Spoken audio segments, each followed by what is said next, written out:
Brown it.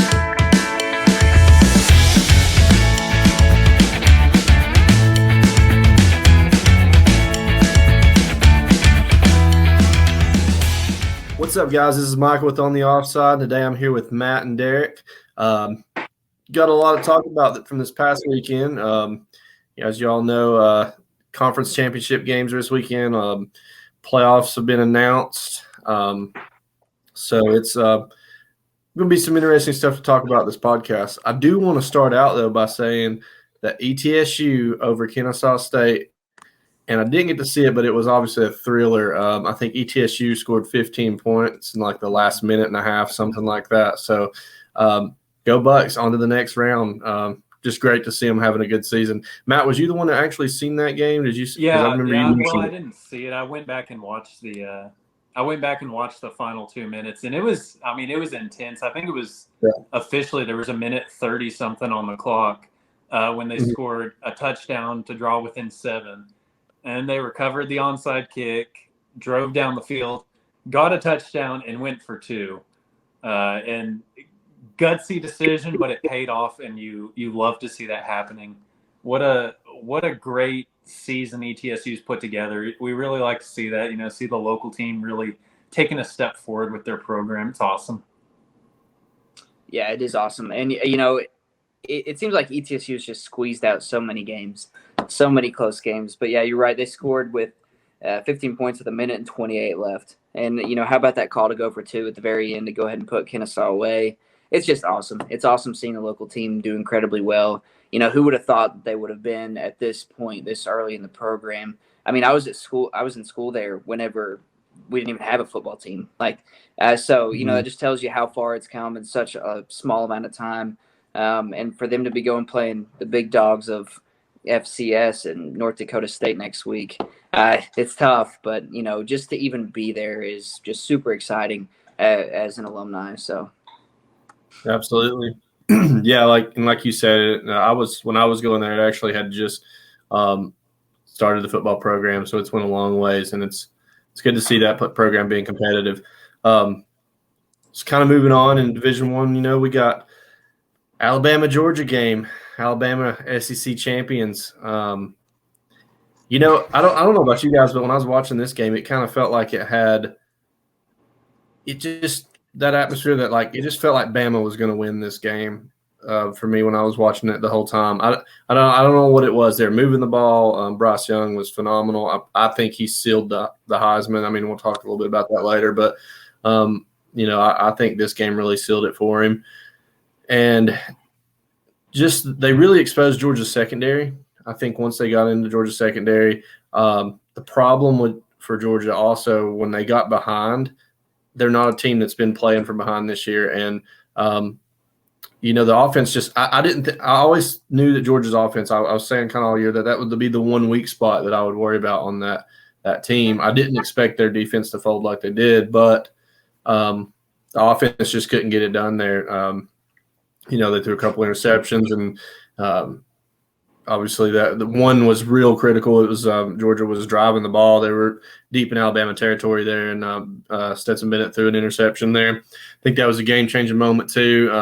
And then when Bama come right out of the half and scored, I think they scored right before the half too, and that was just a big swinging moment as well. And the offense at that point was just on for the night. I mean, like I said, they really exposed their secondary, and I think Georgia's offense not having the firepower and Bama's offense being able to put up points is what just finally, eventually won them the game, and that's where you see Georgia, I think, struggle so much. They're not going to win a shootout.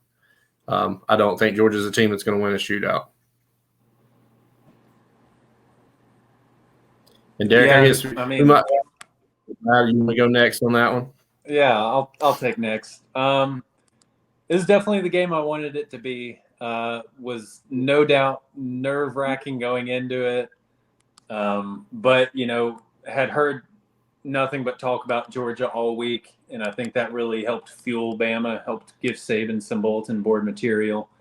Bama scored 24 points in the second quarter to take a 7-point lead going into the half, to get the ball at the half. And that really is where that game started to shift. Bryce Young, he looked unstoppable. He didn't get sacked any. Credit to Bama's offensive line.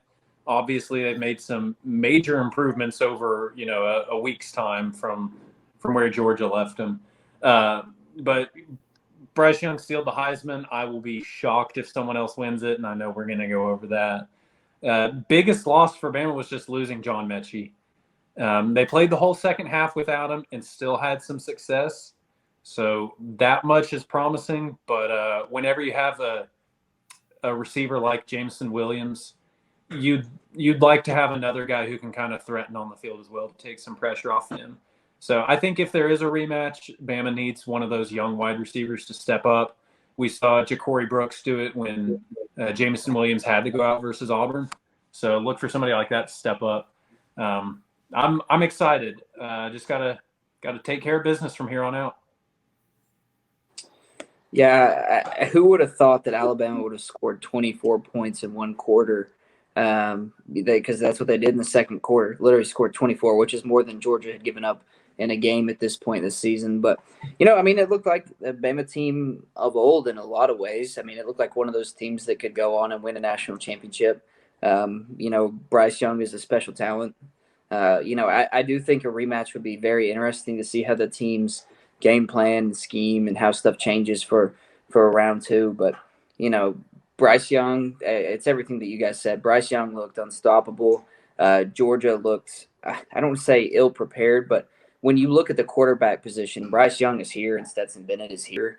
And Georgia had to play from behind, and they didn't know how to do that. You don't want Stetson Bennett throwing the ball almost 50 times. That's how you get those 2 interceptions like you had. And I think there was one earlier in the game that almost could have been a third. So, it just goes to show you that Alabama is probably, still the most complete team in college football. I know I said, during the podcast that I thought Georgia was going to win, but I proved to Matt, I told him I actually did, think Alabama was going to win the game. But, yeah, so, end of the day, Alabama's great. Georgia's still a great team. Beating Nick Saban in a game that he has plenty of time to prepare for is I don't know what's harder, preparing to beat him or Belichick. I was thinking about that when we were getting ready for the podcast. I was like, I don't know would I rather play Saban in a conference championship game or a championship or Belichick in a Super Bowl. I don't know which one I would rather be on the opposing side of. But overall, great game, fun to watch.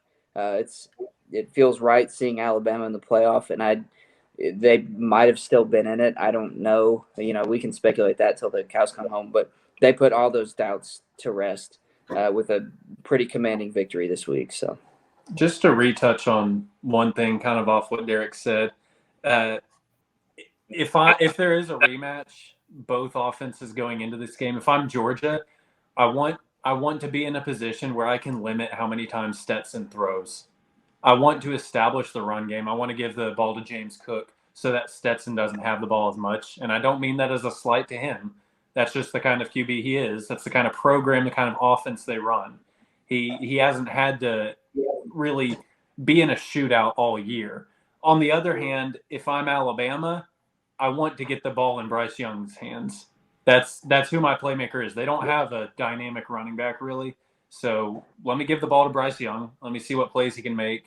It's just kind of I think there's opposite kind of paradigms for the offenses there. Yeah, well, and if you're Georgia, you've got to get a sack. You can't let Bryce Young go the whole game like that. You've got to figure out a way to get more pressure on Bryce Young, or he's going to tear you apart. And I know Mechie's kind of a missing piece now, so that does add some complexities to it for Alabama. But Saban's the best coach we've seen. He's going to have a next man up. Something's going to happen and fall into place for them. So, yeah. I think Bama, for what they did this past weekend, was what they needed. And they brought their A game. Had they played like they did against Auburn, they don't win this football game. And Georgia, on the flip side of that, didn't bring their A game. They didn't play like they're used to seeing them play either. So it was really the perfect scenario at that point for Bama, and I think it was a good game plan, went exactly what they need to do. And like you said, if there is a rematch, yeah, Bama's got to get it in Bryce Young's hands and again and get the ball moving, put Georgia on their heels. Because if you can get Georgia trying to claw to stay in the game, fight and claw, and have to throw 50 passes a game, that you're going to beat them most likely in that case, as long as you can put up points. So, but yeah, I mean, it was a great game overall. I am kind of going to see it turn out the way it was. I think both of those teams do need to be in the playoffs. I think you've got two of the better teams in the country there. So, and speaking on that, some of the other bowl games, were there any that really kind of shocked you guys? We had, of course, Michigan beating Iowa, and I'm not really shocked about that. I thought it could be one of those surprise games on Michigan, possibly coming off of a big win with Ohio State. But I will say that I was kind of shocked at the Cincinnati-Houston game. I thought Houston would put up a better fight than they did, and it never really was. It was at first, I think, but then Cincinnati kind of took off with that one a little bit. It was 35-20, but I think Houston scored a little late too, so it wasn't the game that I was kind of expecting for that. And of course with Cincinnati, congrats to getting to the playoffs. We'll get into predictions later on, but I don't imagine anything. I think it ends there, but that's not going to be a shocker, I don't think. But and then let's see, we had also another bowl game that I wanted to mention. Of course, Baylor. I want to go ahead and talk about that one too. In fact, we can kind of go back to the other ones, but I do want to. The ending of that game. You talk about a game of literally like inches. That if when I rewatched the replay of that, I knew it was close, but I didn't realize how close that he was to stretching out and getting the ball in the end zone. And for Oklahoma State, that was. I mean, it ended up not with Bama winning there and everything. It ended up not having those playoff implications we thought it could possibly. But it just felt like, as an Oklahoma State fan, you thought they were getting to come back. You thought they were going to pull that out and possibly give themselves a chance at the playoffs. And when you missed it by that close, I know that had to be tough. But I don't know if you guys got to catch the end of that game, but it was a great ending. And congrats to Baylor on that as well. So, yeah, that was probably outside of Bama, Georgia. That was probably the game that I watched the most. It was an electric game. I mean, it was very fun to watch. Oklahoma State just kept shooting themselves 4 interceptions from their quarterback. And watching that last play, watching it again, I sit there and, it's hard to put yourself in the player's shoes and what they think is best to, get the ball across the goal line. But you almost kind of wonder, like, dude, could you not have just tried to go through that guy, break that tackle, at least fall forward, to get it across the goal line? Like, why are you trying to be faster than him to get to the outside? But yeah, I mean, they shot themselves in the foot. I think it helped the committee dodge a bullet. Because, then who do you put in? Do you put Oklahoma State in, or do you put Cincinnati in? I think, maybe Cincinnati still would have stayed, but I don't know. I do think it would have been a much tougher decision for the committee as to who moved into that 4 spot. But, I mean, hats off to Baylor. I don't think, I don't really have anything else to add for this weekend. I think it pretty much went the way I expected. I don't think I expected Michigan to win as big as they did, but I expected Pitt to win pretty big. I thought Wake's kind of been overrated, and Clemson kind of exposed them later on in the season. Utah blasted Oregon again, just like they did literally a couple of weeks ago. But yeah, I mean, the Baylor-Oklahoma State game was really fun to watch. Like I said, help the committee make their decision pretty easy. But that's pretty much all that I had. I think everything else was pretty much scratch across the board as for the conference championship weekend. Yeah, there were some really good games. By the way, of the games we picked, which I don't think our video got posted due to technical difficulties, but of the games we picked, the only one I missed was Cincinnati and Houston. Just want to say that. I called Bama, I called Baylor, called Michigan. So I did working big time. So I think the only one I technically missed was Oklahoma State, because I know I gave you a hard time on the podcast, but I actually did bet on Alabama. So yeah, I put my money where my mouth wasn't. So, and I will say, this is, I don't know if it's the first year, but this is the most clear year where I can say the committee got the top 4 right. And they really did. I've been giving Cincinnati a tough time all year. And hear me out. I really don't think they're the 4th best team, but they deserve that spot. If I'm talking the 4th best team, I still take Ohio State. But you can't snub Cincinnati. They've had a good season. I hate that they're not in a Power 5 conference. Looks like that's going to change soon. But they put together a good season. They won the big games they needed to. They won all their games. And they were deserving of that 4 spot. I think Bama was number 1. You can't beat, what some people are – you can't hang 41 points on what some people are calling the best defense of the decade and then not get the number 1 spot. No slight to Michigan. They played a great game. But I think Bama did earn that number 1 spot. Georgia – tough game, but like we said, they didn't put their best game on the field. This is a team that can still beat any one of those 4 teams in the top 4. All they have to do is put a good game on the field and maybe have one of them have not so great a game. So I'm excited for the playoffs. I'm excited for that Georgia-Michigan game. Are we going to go ahead and go into the playoff standings, or do we want to circle back to that in a minute? I'm okay with it either way. We might as well go ahead and mention them because I think, and then we'll talk about. We didn't have much recap on NFL this week, but we'll still mention it. And we move on. Saints did lose the Cowboys. Matt's still hurting. I'm glad that Sean Payton got my email about tanking for a better draft pick. Looks like he's really taking that to heart. So, They've already got their quarterback of the future, Taysom Hill. So. Okay, it's Jameis, but whatever. Taysom's the tight end of the future. Are you going to be able to pay Jameis? Honestly, I don't even mean that as a slight. Are you going to be able to pay Jameis? I don't think he'll demand that much. I think he played well enough to get a good payday. Enough for what? 6 games? I do want to say one thing about Taysom Hill. He threw 4 interceptions. He's not a quarterback for the NFL, but I do think he's a guy. I just don't like what they're paying him. I think he's a guy you want on your team. I mean, he's very athletic, can do so much. You get him involved, and he's electric at times. Yeah. And he can even you can even use him on those plays where he goes in as a reverse, ends up being a pass because he can throw the ball still. He's not gonna. The thing about Taysom Hill. You really want Taysom Hill on your team. He's a great player. He ran over 100 yards. He needs to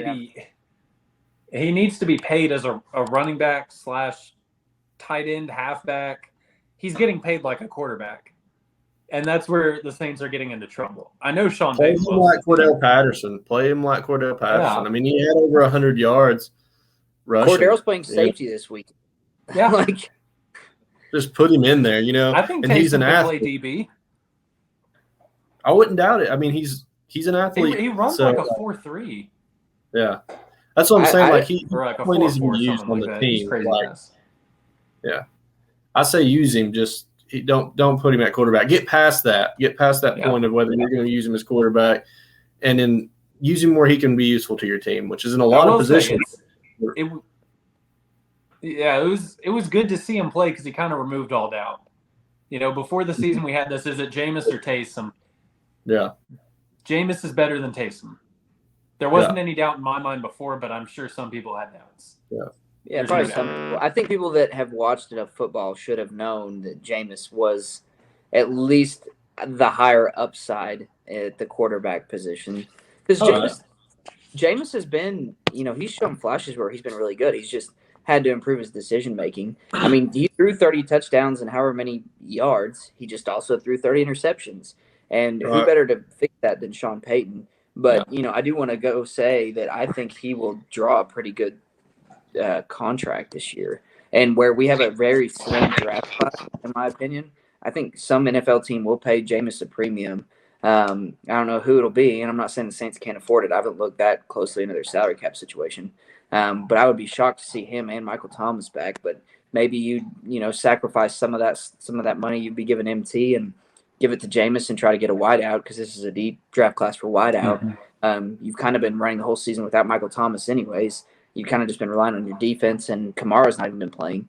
But, the writing's on the wall with Taysom. I think it's been on the wall. He's a great guy in your locker room, hard worker, super talented person, but he is not an NFL quarterback. Right. Yeah, he's an NFL player. He's an NFL player, but he's not an NFL quarterback. But he's definitely like you said, he ran for over 100 yards. Yeah.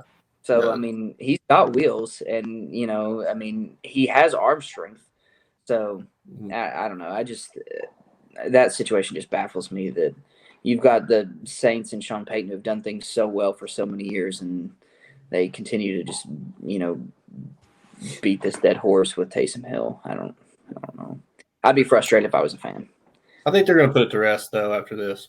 So I think they're going to use him for what they need to. Matt, anything that you got to say? It's your team. Anything really on that? No, I think they know I hope they know where his role should be now. But the problem is you just extended his contract. Yeah. So, you got to use what's in writing is in writing. You can't take it back. Yeah. So the man's getting paid. Yeah. Hey, congrats to him, though. Yeah. Yeah. So, I think it's really all we had as far as recap-wise. So, if you guys want, we can go ahead and just kind of talk about the standings then. 1's Bama, 2 Michigan, 3 Georgia, 4 Cincinnati. And, Matt, you said it earlier. I really just agree with these standings. I think, again, like I know Cincinnati's done what they needed to do. They had some close games earlier in the year that probably shouldn't have been close.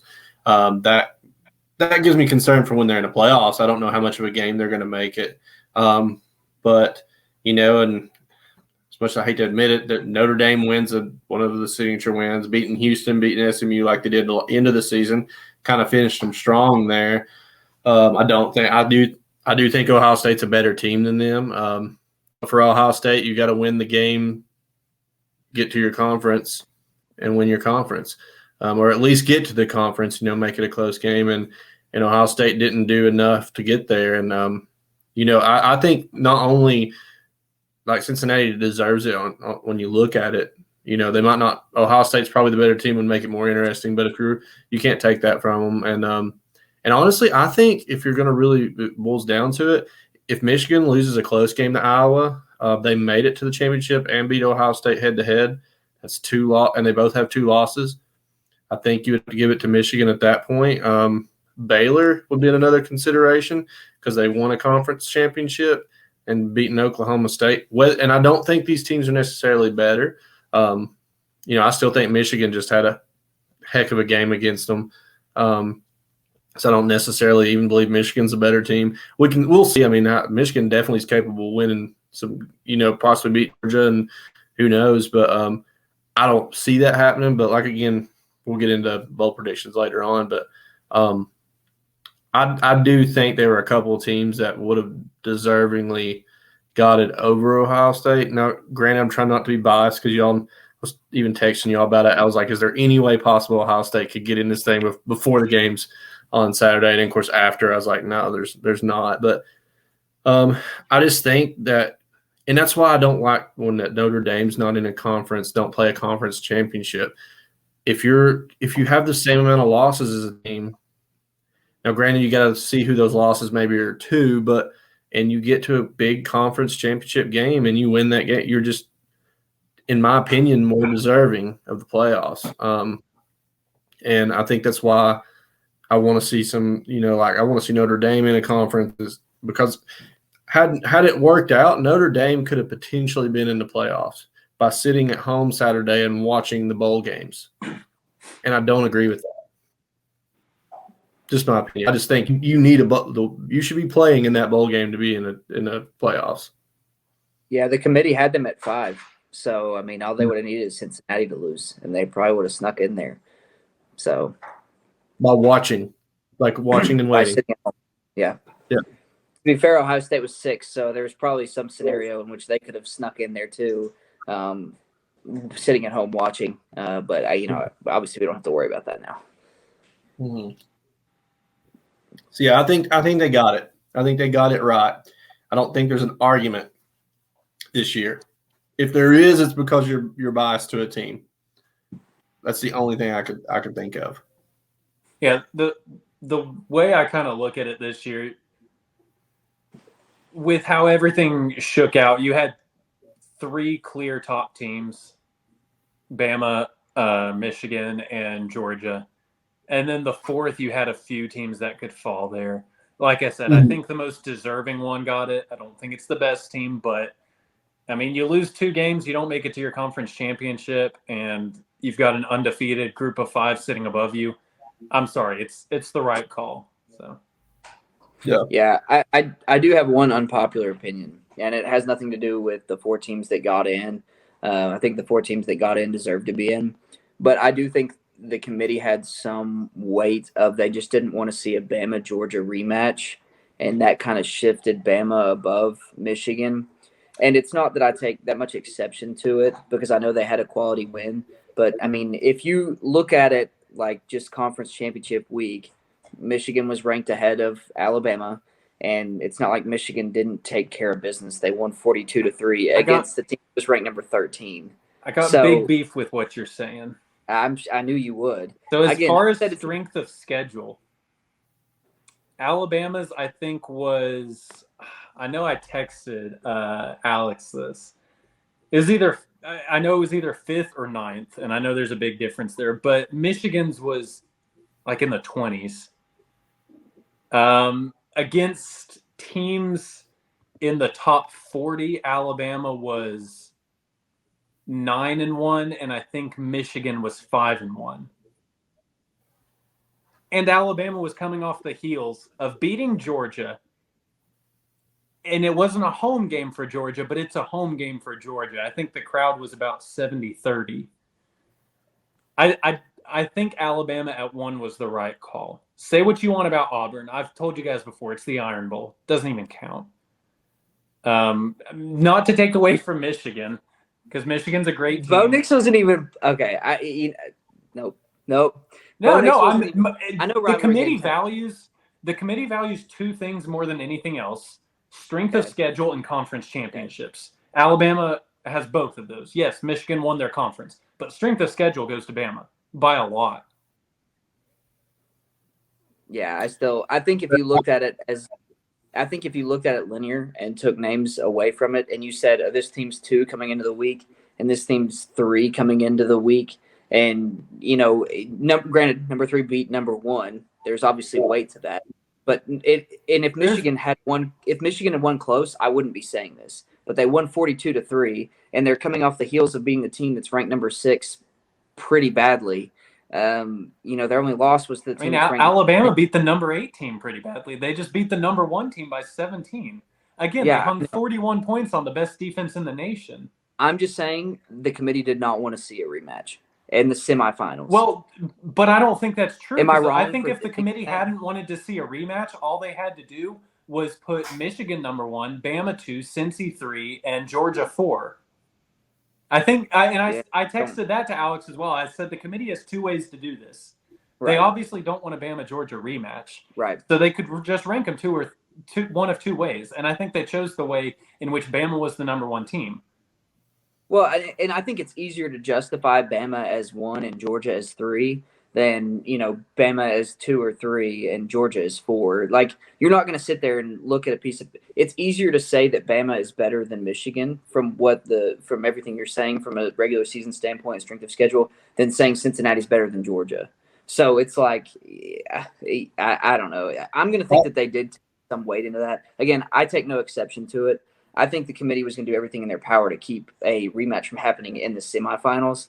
Granted, I feel strongly we will see a rematch in the national championship, but that's neither here nor there, and we'll get into that. But I do think there was some weight and some consideration of that. And again, if Michigan had not won as big as they had, I probably wouldn't even be saying this. But, I mean, they did beat the team that's ranked 13, 42-3.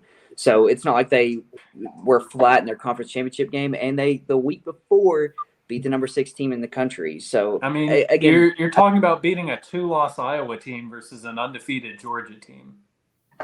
I keep doing air quotes. I don't know if you're seeing my air quotes, but yeah, no, I'm seeing them. It's just air quotes doesn't make it logical. I mean, I'm not saying it's logical. I'm saying they're trying to prevent I'm a rematch. The committee got it right, and I don't think they took the rematch into consideration as far as Bama and Michigan's placement. For Georgia and Cincinnati, I think they 100% took it into consideration. I do agree to disagree. Let us know in the comments who's right, Team Matt or Team Derek. I mean, again, I think they just wanted to prevent a rematch either way. We agree on that. I don't think they wanted Bama Georgia to play in the semifinals. And it's so much easier to justify Bama as the one than to put Georgia behind Cincinnati. And I feel strongly about that. And you're not going to move Michigan down. So, I don't know. We said agree to disagree, and then you went on arguing, but it's okay. I agree with the placement. I agree with the placement, how everything was done. I think I do agree with that. I will say that. Had it been a close decision, and I think probably was fairly close, but between Michigan and Bama was neck and neck on strength of schedule, everything. I do think that they would put Bama ahead in that scenario. If it was so close that it wouldn't matter which one would go. But obviously, we all agree that they didn't want them to, play each other again right off. So, but no, I agree with I do agree with the placement though. It'd be interesting to see though. Anything else on him? I mean, I think I'm just ready for them to see how it goes and see how it plays out. And we'll have some exciting stuff coming up about bowl games. We'll get to have plenty of talk on who we think is going to win and predictions and all that good stuff as well. So it'll be cool to see for sure. I guess there's not really anything to talk about college football games coming up this weekend. I will say, just because I'm a Tennessee fan, I just want to throw it out there. We are playing Purdue, so in the bowl game. I think it's the Music City Bowl. So just nice to see Tennessee. Be a good. We'll talk more about it later on, but in another podcast as it gets closer. I just wanted to mention, as a Tennessee fan, and it's good to see who they're playing, and I think it could be a good game. So yeah, Purdue's been tough. They've played the upset role a lot this season. They beat Michigan State when they were ranked high. Who else did they beat when they were ranked high? They beat two teams that were in the top 5. Oh, Iowa early in the season. Iowa, yeah. So I mean, it'll be interesting. My hot take on that is I figured Tennessee would be in Nashville, and so good for them, and hopefully we can beat Purdue. But we'll get to that whenever that time comes. So. Everybody ready to kind of go on and talk about some of the NFL games coming up this week? So I'm pumped for the Titans and Jags game only because I'm going to be there. So it's always cool atmosphere being in Nashville. I'll be wearing my Derrick Henry. I got a Derrick it's like one of those shirts, but it looks like a jersey. So he ain't going to be playing, but I'm still going to be wearing a shirt and just waiting for the man to come back. But this one kind of scares me a little bit just because Tennessee has been so injured, but I did see where Julio Jones and a couple other people have been removed from IR, so I'm hoping they're going to be back. I think Tennessee with any of those guys back should, be able to take care of business with Jacksonville, but NFL, you never know, so I don't want to jinx that. I think it's a team that they could – and I'm not going to say much more on that part right now, but I do think as Titans fans, just a nerve-wracking time because we're trying to limp into the playoffs. But seeing people getting taken off IR, that's just good.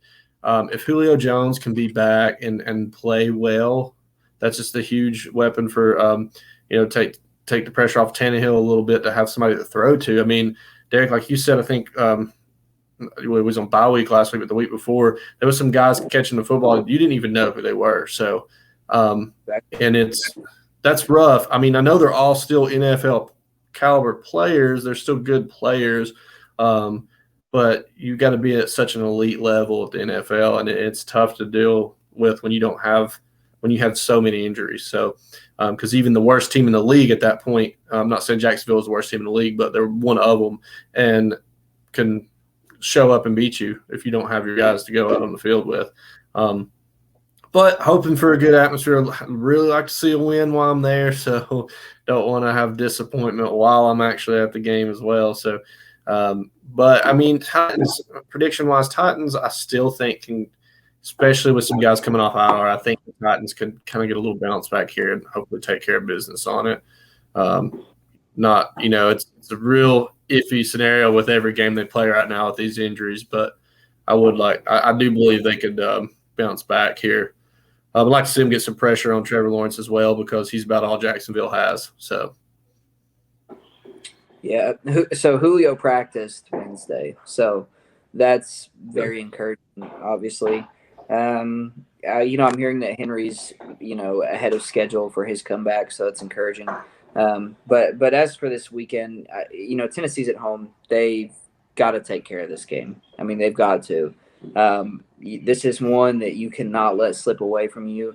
The AFC is incredibly competitive. It is incredibly better than the NFC is in a lot of ways. But Indianapolis is only like a full game behind you now. It's like, and I know you own the tiebreaker, but you can't slip up to Jacksonville and expect to just, cruise on in with the division. And honestly, the way the playoff picture is, I was talking to Colby about this. Unfortunately, he's not here with us today. But it is shocking to me that the Dolphins are the 13th team in the AFC and the standings, and they're 6-7. Like, you would expect the team to have a significantly worse record. But right now, I mean, the Steelers are on the outside looking at the playoffs, the Colts, the Raiders, the Browns. I mean, you've got teams that could technically pass the Titans if they slip up and lose this game. But I think the Titans will win and take care of business. But it's good to see Julio getting back. Hopefully AJ comes back, Henry comes back. The Titans will look like a different team. But yeah, they got to take care of business, especially at home. Yeah, it feels like the Henry injury is starting to slowly catch up to the Titans. Meanwhile, the Colts, are really hitting their stride. Jonathan Taylor is the best healthy running back in the AFC South right now. In the NFL, what was that? Well, it was a joke hinting about how Henry's still better than him. He's just injured. Well, but anyway, for those of you who understood the joke, you're welcome. Titans need to just secure this win. That's what it should be, a win. I know they're banged up. This shouldn't be a very difficult game for them. And like Derek was saying, you got to take care of this win because the Colts are coming up fast.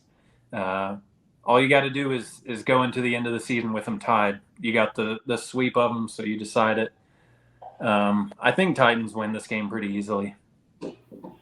Yeah, and real quick, I think I said this during last week's podcast that didn't get posted, but the Titans have been the most injured team in NFL history up to this point in the season. And so for them to still be in the lead in their division is remarkable, but they've got to get healthy.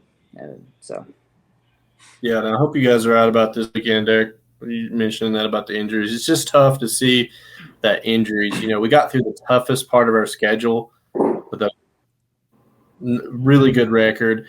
And, Titans stay healthy this year, easily winning the division and going into playoffs and being one of the best teams in the AFC. And it's tough to see injuries taking that away right now. But I'm hoping that's why I hope the Titans can make it through and get everybody back and get ready for it. And I'd like to see a fully healthy Titans team at the playoffs to see, and honestly with any team in the playoffs, I want to see them I hate to see injuries. I want to see them all healthy and see what they got. So, and moving on to the next one, we got Panthers and Falcons are playing this coming weekend. So, Panthers, Derek, it's been rocky, and it's tough to tell. I don't even really know who they're starting at quarterback. Are they going to start Cam again or not? But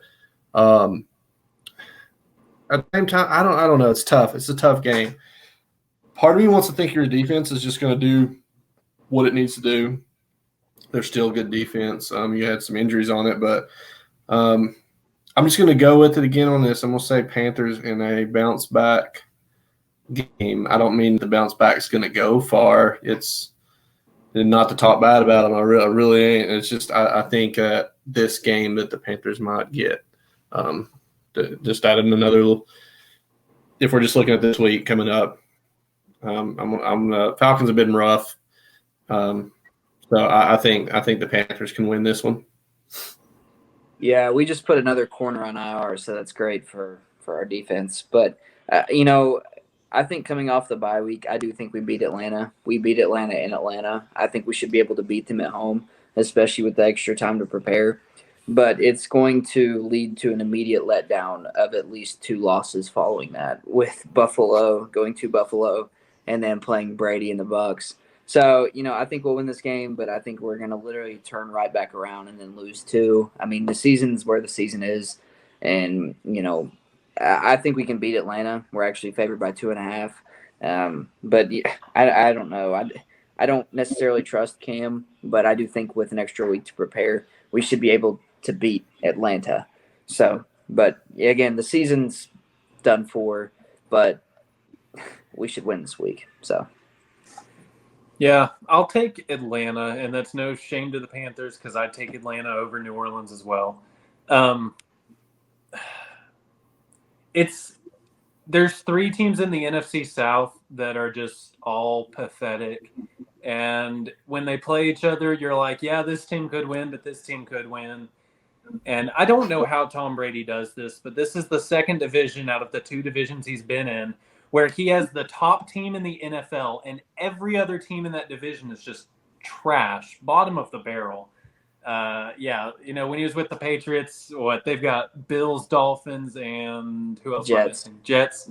Yeah, 3 of, I know the Bills are good now, but historically they've been pretty pathetic. So, whatever Tom has figured out, it's working for him. But I'll take the Falcons. No rhyme or reason to it. They played a close game versus Carolina the first time. I think it was 6 points.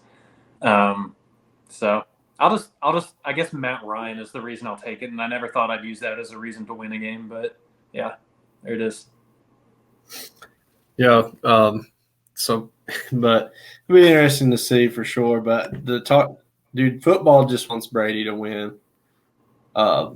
Brady wants Brady to win. The atmosphere and Brady wants Brady to win, and he wins. So, there's a little bit of the talk of like, what if the Bucks face the Patriots in the Super Bowl? That'd be a Hollywood showdown right there, wouldn't it? Just Mac Jones, baby, he's got to dethrone the old king. Hey, by the way, speaking of complete 4 passes in the game. Yeah, do you think he can get more than 19 yards? 3 pass attempts, baby. Funny. How do you tell me this though? As the Bills, how do you let a team win when their quarterback threw 2 for 3 and 19 yards? You know what? I will say this. I love that Mac Jones, you didn't hear him complain once. No, I mean, having 3 pass attempts in a game. He realized it for what it was. It was a W, and you kind of talk about whatever it takes. And he did what it took. 2 completions. But he didn't gripe. He didn't care that he didn't get his highlight reel filled up or anything like that. Great stuff. Well, the weather had a lot to do with it. I mean, for sure. Watching the kickers kick pregame was hilarious. For sure. So, the weather had a lot to do with it, but obviously it's hilarious seeing a 2 for 3. Yeah. Anyway, they won though. So, going into the last game on the NFL, to mention Saints and Jets. Matt, I'm going to give your Saints the win on this one. 2 not so great teams, but the Jets are awful. The Jets did beat the Titans earlier in the season when we were healthy, but we didn't healthy. We didn't play Antonio Brown and Julio Jones, and I think that at that time was the Titans thinking they could get by with that game by resting those players because they were kind of injured. That was my thought then, but I think the Saints can take this one. I do. I think their defense is good enough to stop the Jets, and Jets just aren't a good football team. So that's this is one of those games that's going to be ugly. I do think the Saints will win. I do think, and I struggled with it because I kind of thought the Jets could win. I think the Jets could win, but I think the Saints having extra time to rest to prepare, I think they'll come out and because of the defense, we'll be able to beat the Jets. So, and Kamara hopefully will be back for my fantasy team. That's true. Kamara being back will be nice. I really don't have a ton to say about this, and I don't have a lot I want to say about this. It's it's awful, but at this point, every loss, I'm like, we get a higher draft pick. So I really don't even care what happens in this game. I think, yeah, it's going to be like a 13-10 game or something like that. I think it's at New York, so I'd kind of give Jets the advantage as far as, the turn in cold weather we've had. I do think that has a big effect on teams that aren't used to it. So I'll give Jets the nod, 13-10. It's just any football is good to watch, but this is going to be less good to watch football. It'll be a tough one. And it will. I probably won't have it on the TV. So I think I'm going to find a local rec center where some guys are playing pickup. That'd probably be better to watch, actually. So actually, I'm surprised this isn't Derek's game of the week. Yeah, I can't wait to watch the Saints and the Jets. The mighty Saints and Jets. Speaking of what game are we most looking forward to? Are we ready for that? I think we might be ready for that. Yep, Saints, Jets. That you caught. There it is. There it is. What a surprise. Don't even watch it. Yeah. Don't even, yeah. Leave your TV on that and nothing else. I'm going to say it's obviously going to be NFL for us all. There's no college games up this weekend. So unless, Derek, you got like some Division III game you can find somewhere. Go Bucks. That is true. That would be okay. But I just because it's the Bucks. But I don't know how that game's going to go. But I mean, I think I know how that game's going to go. But I think North Dakota State's favored by like 23.5 or 24. Yeah. They kind of own that, so they're going to probably take that one. But still go Bucks. I'll definitely be paying attention to it. But I'm going to say Cardinals and the Rams. Two teams with two of the better records still. I mean, the Rams are like 8-4, so they've dropped off a little bit. But still, I think it's just a good Monday Night Football game potential. I think both teams are exciting. Odell got him a touchdown. You guys see him do the revive thing. Yep, he's got a touchdown, 2 receptions, but he got a touchdown. But Cooper Kupp, he's phenomenal. I think Stafford's just playing good football. And then of course on the flip side, Cardinals are a good team too. So it'll be that's my team or game to watch for the week. I think it's going to be exciting. So good Monday night matchup. Yeah, I'll go ahead. I got Cincinnati and San Francisco. Joey B and Jimmy G. It sounds like an insurance salesman duo or something like that. I think Joey B's actually questionable, so yeah, I think he should play. But I don't know. That game's just kind of exciting to me. I think it's a really even matchup. Yeah, I hope Joe Burrow plays. He hurt his hand last week. He played through it, so I expect him to play. But I do think his hand was super swollen. They zoomed in on it during the game, and it was just his hand was massive. Just an oven mitt sitting there. What? And just like an oven mitt or something like Literally, that. Literally, it looked like Hamburger Helper. So my game of the week is Buffalo-Tampa. I think a lot of us thought Buffalo maybe had a shot at representing the AFC and go to the Super Bowl earlier in the season. We'll see what Buffalo does if they can get back on track. They've not really played their best football lately, but, I think it's just going to be a good game. It's going to be interesting. I do want to give a shout-out, though, to Pittsburgh, Minnesota. This was almost my game of the week, and that's partially because I'm biased and I do like the Steelers. But that's probably the best Thursday night football game we've had this season. A lot of times the Thursday night games are not good. I can't think of one that was surprising. Thanksgiving is different, but yeah. Well, yeah, I think it was one earlier in the year that it was kind of like, well, it was a decent matchup, but I can't remember what it was. I just remember seeing memes about it. It's the only reason I know. Yeah.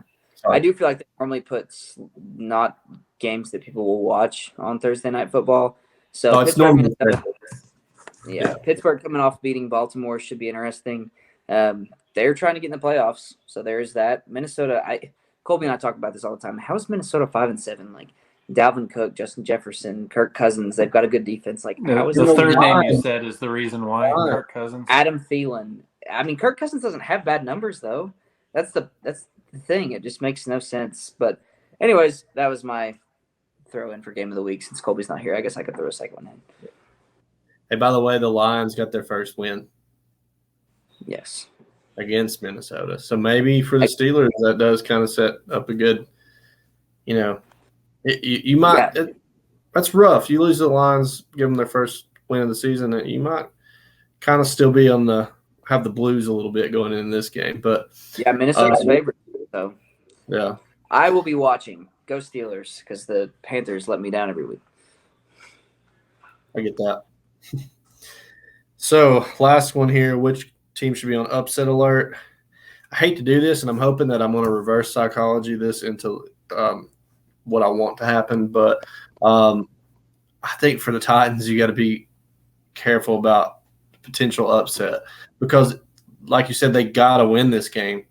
I feel like this is like a must-win divisional game that you should win, but you're also been injured, so it's kind of hard to tell. But I think it's a team that could sneak up there on you and potentially beat you. So that's who I'm going to go with is the potential upset is Jacksonville over the Titans. Again, part of that's because I really don't want that to happen, and I hope I'm just saying that and completely wrong. I'll go with Buffalo over Tampa Bay. I don't know. Man, yeah. Buffalo was my preseason pick to win it all.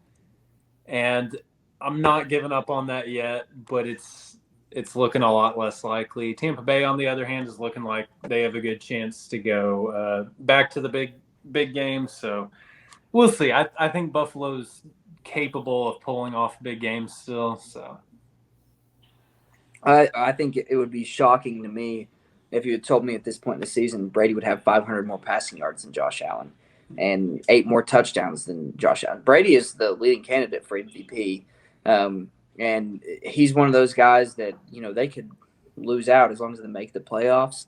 They'll click at the right time. I mean, that's what Tom Brady does. But my upset of the week, I was relatively tempted to go with the Jets over the Saints. Sorry, Matt, it wasn't anything personal. Upset. But I do want to go with one that I actually would like to see, and I'm going to go with the Redskins beating the Cowboys. The Redskins have won 4 in a row. I do kind of have pause because I think the Cowboys had extra rest, and it's kind of tough to beat teams that have, another 2 or 3 days to prepare. But, Washington's won 4 straight. We'll see what they can do. They're at home. Dallas is favored, but I'm going to pull for Washington. So those are all pretty good ones, honestly. I really do. Yeah, definitely hoping, too, by the way, that Washington beats Cowboys. I can agree with that. So I think that's going to kind of wrap it up here. It's probably getting around that certain time where we're sitting here and we're like, we just really need something to get us through the weekend, something inspirational. Does anybody have anything they would like to say? Matt, do you have anything? Because I do. I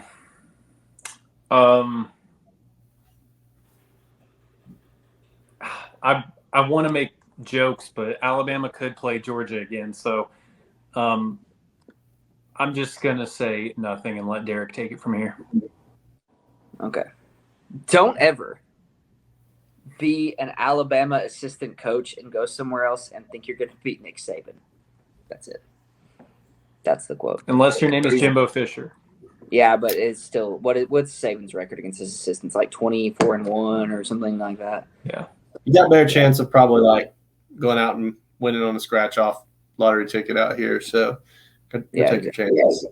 Yeah. So I'd walk into a casino and put it all on black. I mean, now I'm gonna hold my tongue. I gotta wait till after January 11th or whatever the date is, 10th, whatever. So you're already assuming win the national championship. Bulletin board material for Cincinnati. Show them the podcast. It comes back to this video at this moment. Again, just kind of excited to see it. It's getting a kind of a depressing time because it's getting close to it being over, but it also gets real interesting.